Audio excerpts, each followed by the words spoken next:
Salut la gang, on est de retour pour le 3e épisode du podcast Les Espoirs en compagnie toujours de mes 2 collègues ici présents. Alors, comment ça va les gars? Ça va bien toi? Ça va très bien, ça va bien Ben? Moi ça va bien. Aujourd'hui, on va parler de baseball pour les 2-3 prochains épisodes. On va commencer par analyser les divisions. On a la centrale, l'Est puis l'Ouest. Nous avons la NL qui est la nationale au baseball et la AL. On a l'Est de chaque côté de ces divisions-là. L'Est de l'américaine et l'Est de la nationale. On va commencer avec ça Exactement. aujourd'hui. Mais avant de commencer, nos hoodies sont maintenant disponibles. On aura beaucoup d'instructions sur notre page Instagram. Donc suivez ça de près. Il y aura beaucoup d'instructions de comment, si vous voulez vous en procurer. On aura beaucoup d'instructions. Tout va être très, très clair de ce côté-là. Donc, les hoodies sont maintenant disponibles pour une durée limitée. On va inscrire la date jusqu'à temps, la date limite qui vont être disponibles. Et, c'est commencé maintenant. Effectivement. Alors, on va débuter l'épisode sans plus tarder. On se transporte dans la NLS pour débuter. Et on va débuter tout d'abord avec la meilleure équipe de cette division l'année passée, les Braves d'Atlanta, qui ont eu une fiche de 101-61. On sait que c'est pas rare, mais c'est peu commun avoir 100 victoires dans le baseball majeur avec les 162 matchs à jouer. Les équipes, normalement, qui atteignent ce plateau sont extrêmement fortes.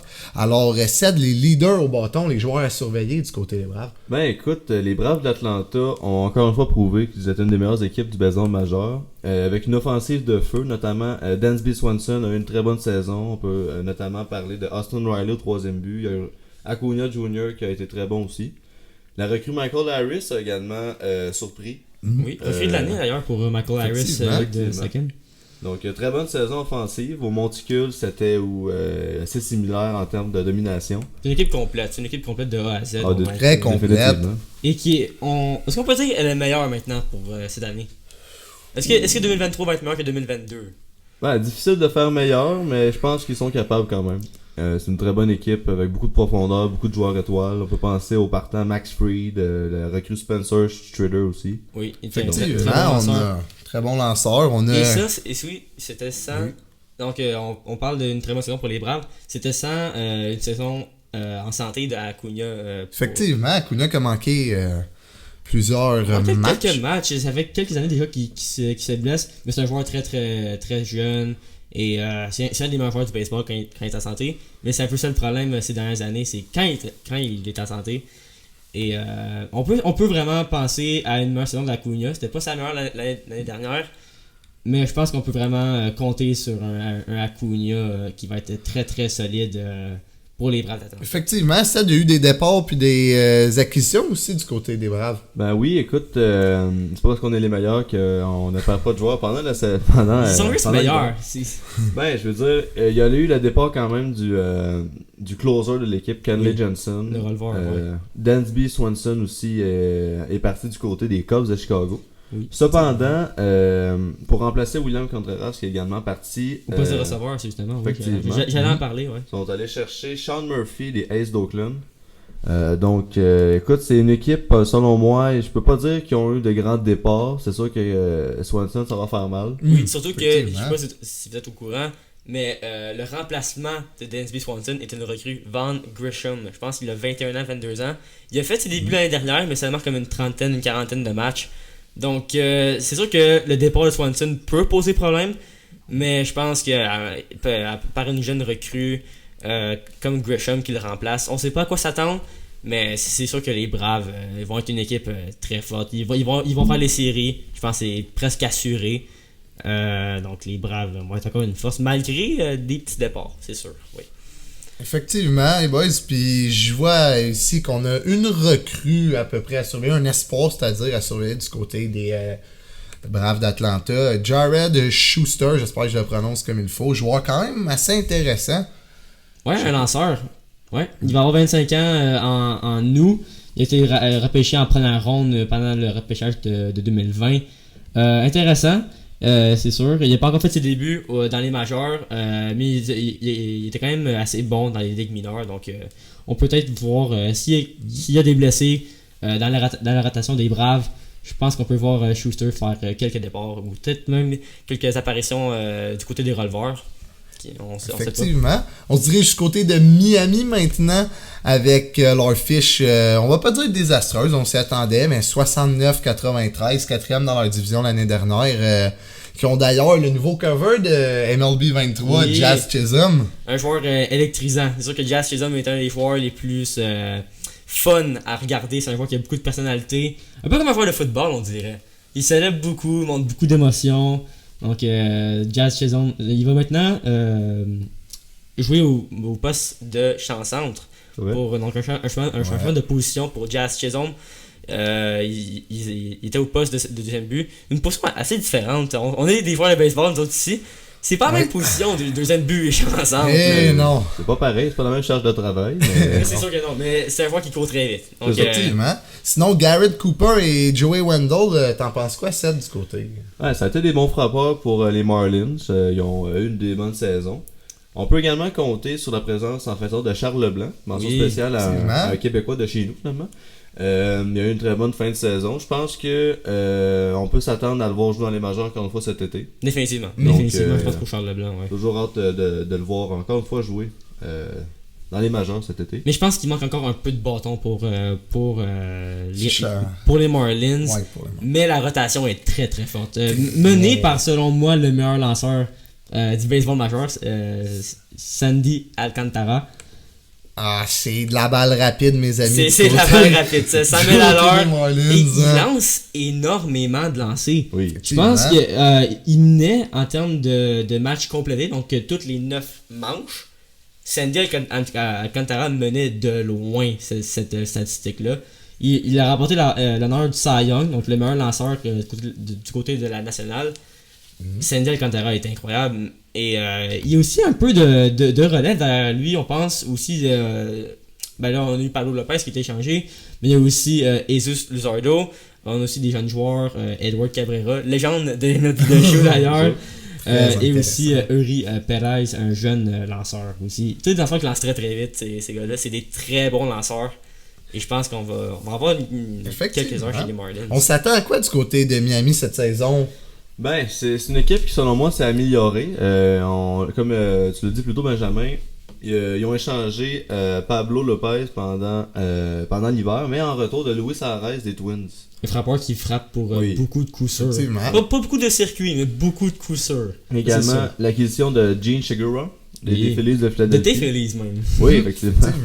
Donc, c'est deux joueurs qui vont beaucoup aider cette équipe au bâton, mais je pense pas que l'équipe va réussir à faire les séries cette saison. Par un oui ou par un non, est-ce qu'ils vont améliorer leur position qui était quatrième dans leur division? C'est dur à dire parce que c'est une division très très bonne. On va arriver à les autres équipes de cette division-là. On a parlé des Braves, qui est une équipe qui est même meilleure selon nous. Oui ou non? Les Marlins vont s'améliorer? D'un rang peut-être. Ils vont pas améliorer leur rang. Ils vont rester quatrième ou ils vont descendre? Quatrième. Ils vont rester en haut des Nationals. Ils vont avoir une meilleure fiche, mais ils n'auront pas. Ils vont rester quatrième quand même. Mais ils s'améliorent, c'est bon signe. Oui, effectivement. On se dirige du côté de New York maintenant, pas les Yankees, mais bien les Mets de New York. Plusieurs départs, ben c'est simple. Les lanceurs sont partis, les releveurs Trevor May, Seth Lugo, les partants Walker, Bassett et Jacob deGrom, qui est un des meilleurs lanceurs du baseball majeur. Oui. Et le receveur James McCann, mais il reste quand même un petit peu de puissance côté des Mets. Peut-être pas, selon moi, les gars, pour faire une autre saison de 101 victoires et 61 défaites comme l'ont fait les Braves, mais tout de même, il reste du power que Oh, excusez-moi, pardonnez-moi. Qu'en penses-tu, Ben, du côté de la puissance au bâton des Mets? Ils ont eu une hors-saison assez mouvementée. Ils ont fait l'acquisition de Justin Verlander, qui a eu les honneurs du Cy Young, mais dans l'américaine. Ils ont aussi cherché le phénomène japonais Kodai Senga. Les Mets, ils vont être encore au sommet. Ben, ils vont faire passer un peu du sommet du côté de l'Est. C'est une équipe qui est assez loadée, on va dire, de A à Z. Mais ils ont beaucoup de vétérans, on dirait. Verlander, Scherzer, ces gars qui sont assez très vieux. Et aussi le releveur Edwin Diaz. Donc, du côté de lanceur, c'est très très bon. Du côté du bâton, c'est mené par Pete Alonso, selon moi. Un frappeur de circuit assez il est souvent dans le top de la ligue à ce palmarès-là. T'as Francisco Lindor qui est très très constant. Jeff McNeil, un autre joueur qui frappe pour beaucoup de coups sûrs. Les Mets, c'est une très bonne équipe de baseball. Ils ont eu beaucoup de changements, donc on voit un peu la chimie d'équipe, comment ça va s'installer. Mais moi, je pense que les Mets vont être encore une menace du côté de la National Est. Je suis d'accord. Puis tu sais, je veux dire, il y a eu 3 lanceurs partants qui sont partis de la rotation. Donc Jacob deGrom, Taijuan Walker et Chris Bassett. Pour les Blue Jays, Chris Bassett d'ailleurs. C'est vrai. Oui. Sauf qu'ils l'ont quand même remplacé avec Kodai Senga, Jose Quintana et Justin Verlander. Donc, tu sais, oui, deGrom est parti, c'est peut-être un des meilleurs lanceurs du baseball au moment où on se parle, mais c'est quand même bien remplacé. Donc, je pense que Verlander, c'était un très bon remplacement. Ouais. Ça va être de bonne guerre dans cette division-là pour une place en série entre les Phillies, les Mets et les Braves, parce qu'on s'entend pour dire que Miami et Washington ne seront pas. Non, Miami et Washington, c'est un peu. Désolé un peu de le dire un peu d'avance, de vous spoiler, mais Miami et Washington ne feront pas les séries éliminatoires. Ouais, fait qu'on se transporte du côté maintenant de Philadelphie. Ton équipe cède après les Blue Jays, j'espère. Là. Tu vas quand même pas renier tes racines canadiennes. Ben non, voyons. Les Fait Blue que- Jays, c'est mon équipe, mais les Phillies, j'ai pas une grosse, mais une bonne place dans mon cœur quand même. Oui, ben, avec tous les départs que les Mets ont eu, je pense que les Phillies pourraient être deuxième cette année. Ils ont acquis tout d'abord le joueur avec Trey Turner, Oui, qui mais venait des Dodgers. Un énorme contrat pour Trey Turner. Énorme contrat. Fait que parle-moi un peu de ton équipe, ta deuxième équipe. On aime mieux les Blue Jays. quand ben, même. on va se le dire, tout est possible pour les Phillies. Je veux dire, après la participation en série mondiale en octobre dernier, Oui. les Phillies, je peux pas dire que ils se sont définitivement améliorés. Les Phillies, je veux dire, avec l'acquisition de Trey Turner qui va avoir un impact majeur dans cette Et équipe-là. Gregory Soto aussi. Gregory très Soto, bon, hein. oui. Craig Kimbrell, c'est 2 releveurs de qualité, également le partant Taijuan Walker. Oui. J'ai bien hâte de voir cette équipe encore une fois. C'est sûr qu'on a encore les gros canons au bâton. Bryce Harper, en fait, il y a eu une opération, je pense au coude ou. Oui, il fait pas défendre, mais il peut encore frapper. Et au Effectivement. bâton, Bryce Harper, très très constant, un très bon frappeur. Et dans les séries, il a eu des énormes séries. Oui, oui. Il a vraiment je dirais pas mis l'équipe sur son dos, parce qu'il y a eu d'autres très bons joueurs, Oui. surtout du côté du bâton. Mais Bryce Harper était définitivement le leader de cette équipe-là, et on l'a vraiment vu à l'œuvre. Et j'aimerais parler d'un espoir des Phillies, Andrew Painter. Un excellent lanceur, mais il est très jeune. Je pense qu'il Jeune lanceur. ouais, il a encore 19 ans. Il va avoir 20 ans en avril. Et j'écoutais beaucoup d'analystes baseball. C'est possible que ce lanceur-là fasse ses débuts cette année du côté des majors. Ce serait incroyable. Écoute, je veux dire, un lanceur droitier qui a quand même 6 pieds 7, c'est quand même. Un géant, grand. un colosse. On peut Ouais, le dire. un géant. Donc, j'ai bien hâte de voir ce jeune lanceur à l'œuvre. Si c'est pas cette année, ce sera l'année prochaine. Écoute, j'ai très hâte de voir ce jeune-là. J'ai hâte de voir. Effectivement, et encore une fois, par oui ou par non, sachant que les Phillies ont une fiche de 87-75 et ont fini 3e dans leur division l'année passée. Ils ont quand même fait les séries. Ça s'est seulement vu l'année passée dans les 2 divisions de l'Est, la AL et la NL, que 3 équipes de chaque une de ces divisions ont fait les séries éliminatoires. Pensez-vous que les Phillies cette année peuvent améliorer leur rang au classement? Ah, pour moi, c'est définitivement. Moi, je pense pas que la fiche qu'ils ont eue l'année passée reflète leur équipe. Faut pas oublier qu'ils ont eu une place en série mondiale. Effectivement. Oui, les Astros c'était peut-être trop pour les Phillies, mais ça reste que Philadelphie est définitivement une équipe qui va faire les séries. Ils vont, selon moi, définitivement aussi avoir une meilleure fiche cette saison. Entièrement d'accord. Je pense qu'ils vont non seulement dépasser les Mets, mais améliorer leur propre fiche. Donc, j'ai bien hâte de voir avec Oh, les dépasser les Mets, Oui. j'ai entendu ça. Oui, Ils vont je suis dépasser- d'accord. Ils vont finir Oui, deux. dépasser Ils les dépasseront Mets. pas les Braves, mais ils vont dépasser les Mets. Ils Ah. vont finir 2e de notre Totalement d'accord. On va se porter du côté des anciens expos. Les Nationals de Washington, on part définitivement pour un rebuild. Je Et- pense qu'on va parler surtout des espoirs à surveiller, car les leaders au bâton... C'est faible. C'est Très faible. faible. Ouais. Moi, j'ai une chose à dire pour les Nationals. C'est oh boy. Si vous êtes fan des Nationals, la saison va être très très longue. Je tiens à dire. J'aimerais ça un peu être gentil, mais quand je regarde ça. Pire équipe de l'année passée Ouais, dans toute pire la équipe. ligue. Et donc la pire fiche. Et selon moi, je vois pas comment ça peut s'améliorer. 107 défaites. Quand même. 107 défaites, 55 victoires. Et on l'a dit, la division est très très forte. Très, très Les fort. Marlins se sont améliorés, Phillies se sont améliorés, tout le monde s'est amélioré. Donc, Nationals, je m'excuse, mais Effectivement. La saison va être longue. les espoirs, ce sont beaucoup, en majorité ceux qu'ils ont reçus en échange de Juan Soto. Oui. Donc, on a James Oui. Wood, Robert Hassel, et aussi Mackenzie Gore du côté des lanceurs.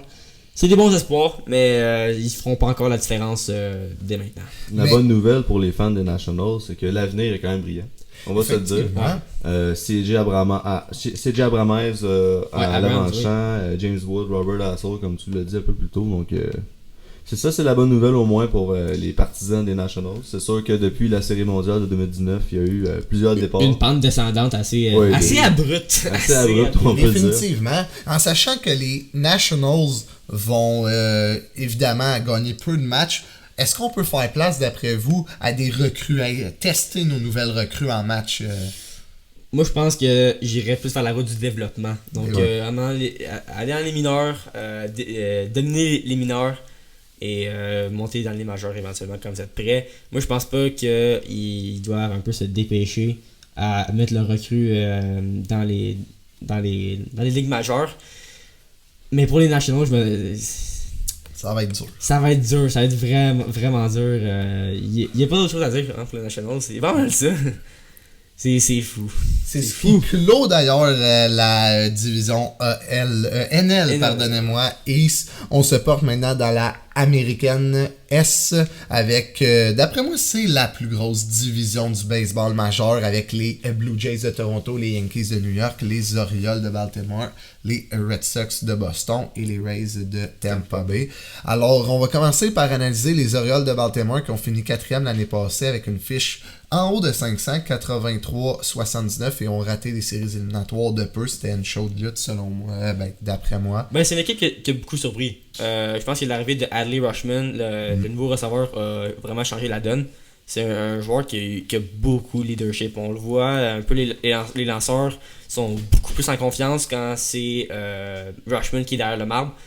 Et au bâton aussi, Adley Rutschman a eu une très bonne saison. Donc, c'est définitivement un peu... Il n'y a pas de capitaine au baseball, mais s'il y en aurait un, Adley Rutschman serait définitivement... Ils ont encore les joueurs de champ, Cedric Mullins et Anthony Santander, qui jouent en ce moment à la World Baseball Classic. Anthony Santander a beaucoup d'attentes. C'est un joueur qui s'améliore beaucoup et c'est un joueur assez complet. Au bâton, beaucoup de puissance, beaucoup d'habileté à mettre le bâton sur la balle. Et en défensive, il est très très solide. Je suis entièrement d'accord. Écoute, les Orioles de Baltimore, c'est une des équipes les plus excitantes selon moi parce que ils ont un bon mix de vétérans, de jeunes vétérans et d'espoirs en fait, qui arrivent dans les majeurs. Si c'est pas cette année, je pense que l'année prochaine, on peut s'attendre à une grosse année des Orioles. L'année prochaine, du côté de Baltimore? J'irais pour 2024. Le monticule est jeune, hein? C'est ça le problème. C'est vraiment le monticule qui pose problème pour les Orioles. C'est sûr qu'ils sont allés chercher le lanceur Carl Gibson, qui a quand même lancé en série mondiale. Un vétéran aussi, Carl Gibson, donc c'est bon d'avoir ça. Très bon vétéran. Et aussi, ils ont le meilleur espoir du baseball majeur. Oui. Gunnar Anderson. Tout un nom. Oui. Gunnar Anderson. Au baseball, on voit beaucoup des noms. C'est Painter, là, ça c'était pas mal assez joli. Mais Gunnar Anderson. Wow. Mais sinon, un peu lâché de son nom. Gunnar Anderson, c'est un très très bon joueur de baseball. Il a fait ses débuts l'année dernière, je pense une trentaine de matchs pour Anderson. Je pense qu'en ce moment, il est peut-être le favori pour gagner le titre de recrue de l'année du côté de l'américaine. Et je pense qu'on peut s'attendre à une très grosse saison de Gunnar Anderson avec Baltimore. Tout à fait d'accord. On va se transporter maintenant, les gars, du côté de Boston. Quelle saison décevante on a eu à Boston l'année dernière. Je me rappelle des dégelés, des claques qu'on a mangées à la figure. C'était combien déjà le match Blue Jays Fenway Park, les 25 ou 28 à 3. 5. 28-5. Ah, ça, c'est tout un match. Quel dégelé. Tout un match, ça. Alors, beaucoup de départs du côté de Boston, notamment la recours étoile Xander Bogaerts, un joueur de champ J.D. Martinez, un lanceur partant Nathan Eovaldi qui était Leur meilleur lanceur, moi je dirais honnêtement. Ouais. Chris Sale est évidemment blessé. Effectivement. Il y a beaucoup de la misère avec Chris Sale à être en santé, mais récemment. Juste pour acheter, c'est 28-5 la défaite. 28-5. 28-5. C'est- Hey, on se Avec un rappelle circuit, avec un Oui. grand chelem Même intérieur intérieur. de Tapia. Effectivement, Donc, c'est écrit dans mon char, ça. C'est Ah, c'était J'adorais. le match, je m'en rappelle. Donc, au restaurant en Tapia qui plus. d'ailleurs a signé avec les Red Sox de Boston. Effectivement. pour vrai? Oui, cet hiver, donc a rejoint les rangs de cette équipe. Peut-être ça, sera-t-il capable de reproduire son exploit. ça, c'est quand même drôle. Qui sait. Alors, du côté des Red Sox, je dirais qu'au bâton, il reste juste le voltigeur Alex Verdugo qui Devers, a connu une bonne saison. Et effectivement, le joueur de troisième but, Raphaël Devers, toujours très. Qui vient de prolonger aussi avec les Red Sox, Rafael Devers. Pour une dizaine d'années, je pense. Dizaine d'années, je pense que c'est peut-être dans les 300 millions. Ah ouais. Donc on espère que ce contrat-là va aller aussi à Vladimir Guerrero. Oui. Parce que moi je veux le garder à Toronto. C'est Très gros contrat dans le baseball majeur. Du côté des espoirs, les gars, Boston, Marcelo Mayer, joueur d'arrêt-court, 9e dans le classement des meilleurs espoirs du baseball. Et notamment le joueur de premier but, Tristan Cassis. Cassis. Ouais, T'es ok. pas prêt, non, t'es pas prêt. Ouais. Quand ils viennent pas du site, c'est dur. Ça s'en vient par contre. Mais ouais, donc Marcelo Mayer, ça sera pas tout de suite par contre. Il est assez jeune, Marcelo Mayer, ça va être pour quelques années. Cassis et Bello par contre ont fait leur début. Bello c'était assez difficile.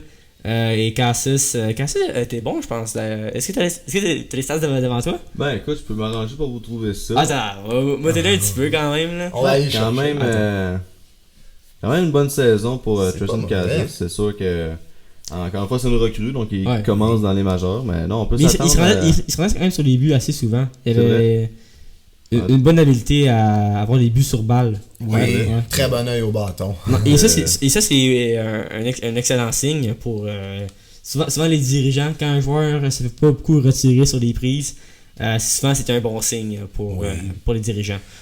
On va se transporter maintenant du côté des bombardiers du Bronx. On s'en va à New York, mais du côté des Yankees, cette fois, quelle équipe nous avons, les Yankees de New York, fiche de 99-63 l'année dernière, premier dans leur division, devant les Blue Jays notamment, au bâton, quoi dire d'Aaron Judge, 62 circuits, incroyable. Le nouveau capitaine. Et Oui. ils ont nommé capitaine, malgré qu'il n'y avait pas de capitaine au baseball, assez spécial. Ils ont nommé Judge capitaine, mais il n'y en a pas. Je pense je vois plus ça comme une marque de respect finalement. Oui. Parce que Ouais, I Judge, guess. La reconnaissance. Surtout avec son nouveau contrat qui Oui. va rester Énorme. en fait au Bronx. Énorme. Ça. Et du côté Ouais, des désolé. lanceurs, c'est impressionnant.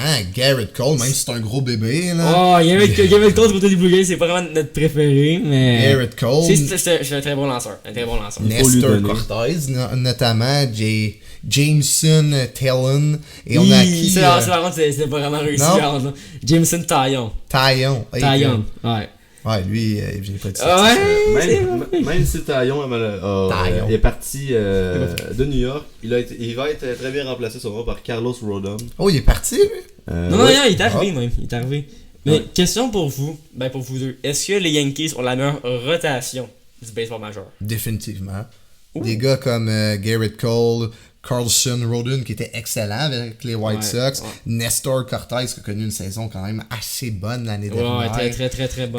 On a gaucher, droitier et dans le bullpen, Ouais, l'entour des nous releveurs. ouais. avons Clay Holmes qui a été très bon l'année dernière. Il y a eu une bonne première moitié. La deuxième moitié, elle laissait un peu désirer, mais Michael King était très. Michael constant. King a été constant. On a les départs de Haroldis Chapman. Ça, pour vrai, je pense que c'est enfin bon pour les Yankees. C'était juste redondant. C'était une distraction, malheureusement. Très, Je très pense qu'il grosse est-ce qu'il a manqué les séries parce qu'il était juste parti?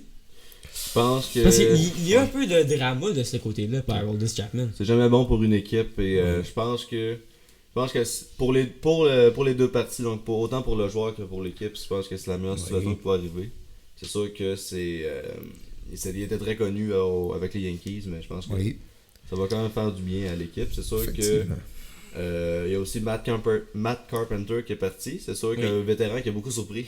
Ouais, en fait. énormément. Je pense qu'il a été ramassé comme au balotage par les Yankees et Quelque chose comme ça. il a été une surprise vraiment absolue. Du côté de Tampa, Oh, Et maintenant, Ça, c'est côté bon. des Rays. du côté des Rays, ben, c'est un bon jeune noyau, je pense. les Rays, c'est très très dur à prédire parce que c'est une équipe que ils sortent des joueurs de nulle part. Ah, effectivement. Ils ramassent des joueurs puis ils les transforment en All-Star. Tu sais, on passe à des gars comme Yandy Diaz, qui est d'ailleurs un favori des fans pour les Rays. C'est un joueur que je pense qu'on peut vraiment beaucoup s'attendre à une grosse saison. C'est un joueur qui frappe beaucoup la balle dure. Donc la balle, quand elle sort du bâton, elle va très très vite. Oui. Mais malheureusement, il a frappé au sol. Ouais, malheureusement. Donc là, si elle a réussi à frapper dans les airs, là c'est vraiment pas des jokes, c'est vraiment ça, Yandy Diaz. C'est vrai. Si la frappe dans les airs, il y aura beaucoup de circuits. Puis je pense que Yandy Diaz, c'est ça qu'on va voir de lui. Il y a aussi Wander Franco. Il avait eu des petits problèmes de blessure l'année dernière. Mais Wander Franco, encore, c'est un des meilleurs jeunes joueurs du baseball. Yandy Diaz ne doit pas la frapper trop haute parce que dans ce stade, comment dire, le stade assez de jus, assez laid, on va dire. Ah, c'est... Tropicana Field. Est-ce qu'un jour ça va être les Rays de Montréal? Ah, Ben écoute, le stade serait définitivement on peut toujours plus se beau. permettre d'espérer. C'est sûr qu'encore une fois, on est des gars du coin, donc on peut se permettre De Montréal, pas d'espérer. des familles. Mais pour l'instant, préfères-tu jouer dans un stade où que t'as quelques chances que le toit te tombe sur la tête ou dans un stade qui a le nom d'un jus? Avec un vin très dans le fond. Ben Tu sais. écoute, Honnêtement, quand t'as dit la première affaire, là, quand toi tu tombes, je savais pas de quel temps tu parlais. Hein. Honnêtement, là, ça se ressemble quand même pas mal, ça, l'Olympique puis Tropicana Field. ben, Ouais. c'est le même type de stade avec beaucoup de béton finalement. C'est ça, Ouais, puis un toit assez spécial, on va dire. Un autre bon frappeur des Rays, et au moment où on se parle, en fait, le Canada vient de perdre contre le Mexique. Oui, effectivement. Au Au World Classic. C'est ça. Contre un de ces joueurs-là même. Randy Arozarena. Ah, tu l'as bien dit. Très bon frappeur. Je pense que c'est un des meilleurs frappeurs des Rays. On peut s'attendre à beaucoup de lui selon moi. Effectivement, Il va elle va sûrement porter être encore cette très bon. attaque un peu sur ses épaules. Et du côté des lanceurs, et ça c'est vraiment un peu l'usine des Rays. Ouais, Ils fabriquent des lanceurs. Ouais, ça de nulle part. On va dire en anglais, out of nowhere. Vraiment de nulle part. Oui, c'est de la comme- magie. Des gars comme Joe Rasmussen, Shane McClanahan, qui est pas mal leur gros duo. Ouais. Même Jeffrey Springs, c'est un excellent trio, mais ces gars-là, ils sortent de où?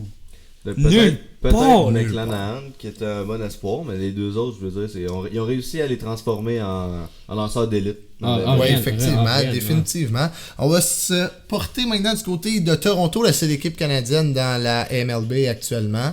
Espérons avoir une équipe un jour à Montréal, mais ça, c'est une autre affaire. Un autre Les débat, Blue Jays qui ont fini avec une fiche de 92-70 la saison dernière, deuxième dans leur division, ont été éliminés au premier tour par les Marlins de Seattle. Non, Mariners. Les Mariners, oui, Marlins, my bad.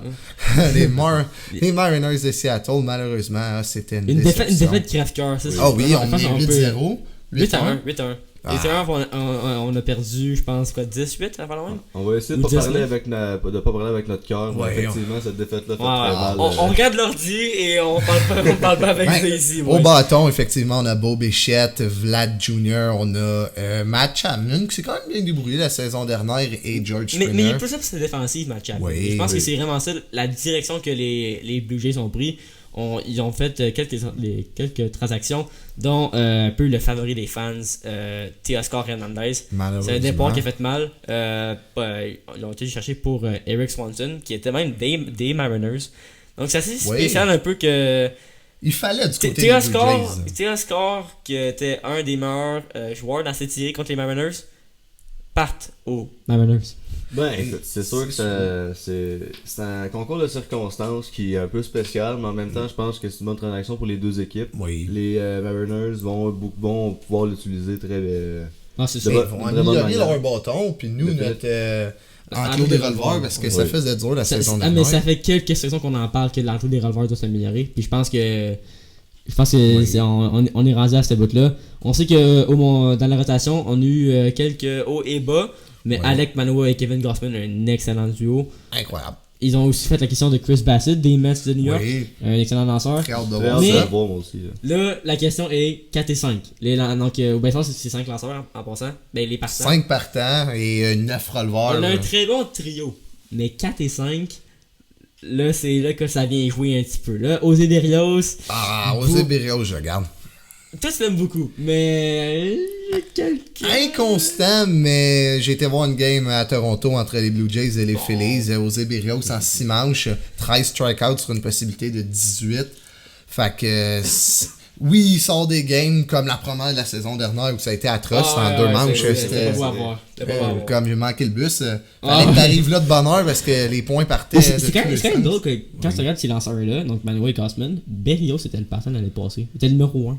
C'est un jeune partant qu'on a signé à long terme du côté des Blue Jays. Ça fait un petit peu peur. Quand tu vois un peu ses performances puis que tu te dis qu'on l'a pour longtemps, j'ai un petit peu peur. Le temps va nous le dire. Mais on a un espoir, un gaucher même, Oui. Ricky Tiedemann. Très bon. Effectivement. Et un lanceur même qui est sorti de Out of Nowhere. Oui, effectivement. En ce moment, il joue un peu dans les matchs un peu d'entraînement avec les Blue Jays et il fait des très bonnes performances avec les lanceurs avec les Blue Jays. Donc je pense qu'on peut vraiment... je pense qu'on peut... Peut-être pas s'attendre beaucoup de Ricky Tiedemann encore. Je pense pas qu'on va le voir avec les Blue Jays, mais je pense qu'on va beaucoup attendre de lui à fur et à mesure dans l'année. Faut être patient. C'est sûr. Et dans le baseball aussi, on tient à dire, c'est pas comme au hockey, on voit pas de joueurs de 18 ans ici. Aucune chance.